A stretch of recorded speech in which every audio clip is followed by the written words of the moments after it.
Today we're going to talk about the power of nurturing. It's a very needed power for women, and unfortunately, it's one of those that women tend to ignore the most. The power of nurturing is about self-care, is about mothering yourself, is about giving you everything that you think somebody should give it to you when you were a child. And now, as you become an adult, you become the nurturer to everyone. And over the years, I noticed that women really ignore this power, especially when they are exhausted, they are tired, they are burnout, and they tend to muscle things through. This is in our DNA, but it's not right because nurturing is the essence of who we are. And the power of nurturing calls us to listen to our body, listen to our feelings, listen to our spirit, and give that love and nurturing back to us. Many people who have problems with their mother, will benefit from this book. That's because the power of nurturing teaches us that at a certain age, we become our own mothers. Yes, we become our own mothers. And in this book, we ask you, what kind of mother do you want to be to yourself? Even if you had a neglecting mother, an absent mother, whatever kind of mother you have, you may not have the skills to give you what you actually need. Now, as an adult, we call on our divine feminine to give ourselves the mother that we needed. I give you some exercises, some suggestions on how to get there. So here, this is the power of nurturing.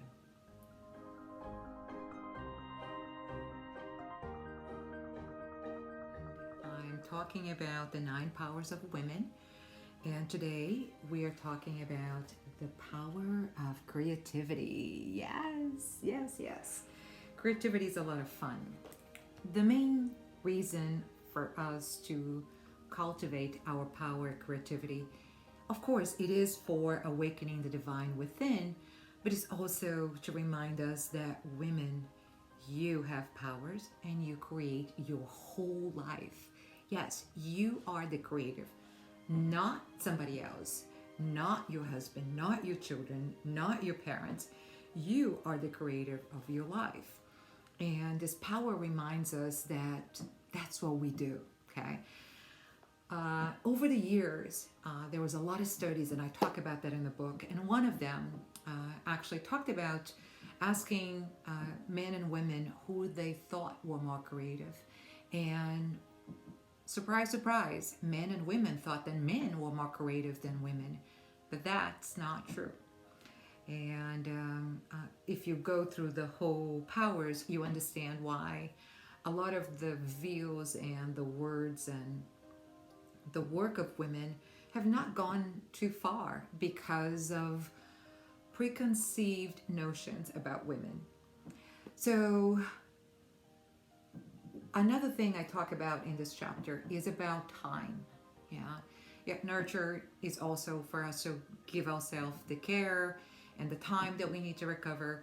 But in creative, we need to have the time to touch into inspiration. Inspiration means to be in spirit, right? There's this bigger part of us that it's so important for us to create our lives that otherwise, if we don't do it, we create somebody else's life. We create somebody else's expectations of our life. So if we don't create our lives on purpose, we end up living somebody else's lives. And a lot of women, they kind of hold that creativity so tight. They think that they are not in, sculpture or writer or painter. And yeah, it doesn't matter. It really doesn't matter. What matters here is that you have to create your life. And if you start looking at what's missing, you're going to miss all the possibilities. And this is what the power of creativity reminds you to, right? Find the inspiration, give you the time, and create the life you really want to. Many women don't know what they want in their lives because They never stop to think. They never have that moment of inspiration. But this, chapter 2 is the call for you to find the time and begin to create your life with purpose.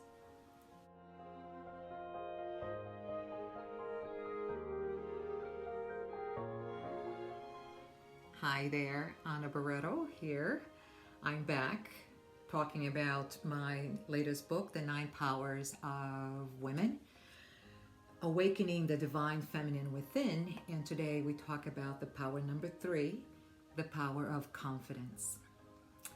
The power of confidence, I believe, is one of the most important powers for women. We need it so much. Throughout my career, I find a lot of times where women have tremendous amount of talent, but not have the confidence to go after what they want to. So in this chapter, I tell everyone that everyone is born with confidence, included you, me too. And as we go about living, that confidence level deteriorates, and for many reasons, and you can read more about the book. Now, we can stay here and complain about, I don't have confidence, everybody has confidence, where is my confidence? Or you can buy the book, do the exercises, read them, reread them, and taking some actions. One of the reasons I feel that confidence is one of the most needed power in women is because they tend to confuse confidence with willpower. And we always talk about willpower. And willpower is great, but it cannot be used all the time. Otherwise we derail, we can't keep up with that kind of power. And willpower was never, ever meant to be used all the time. Just to give the little push and then you can go. And here I talk about using the willpower and then finding your self-trust, which is the sister of the power of confidence. There are 5 levels of confidence, which you're going to need to read to find out. And but the most important thing is that we have to have it, right? In the chapter 2, the chapter of the power of creativity, I ask you, the universe asks us to create our world. In chapter 3, we gotta have the confidence to take the steps. Once you find that inspiration that I talked about in chapter 2, in the power of confidence, chapter 3, you need to take action. You need to take the steps towards to create the quality of your life, to improve the quality of your life, right? So that's my little bit of the power of confidence in the book. Hopefully you get it and read it and enjoy it. Talk to you soon.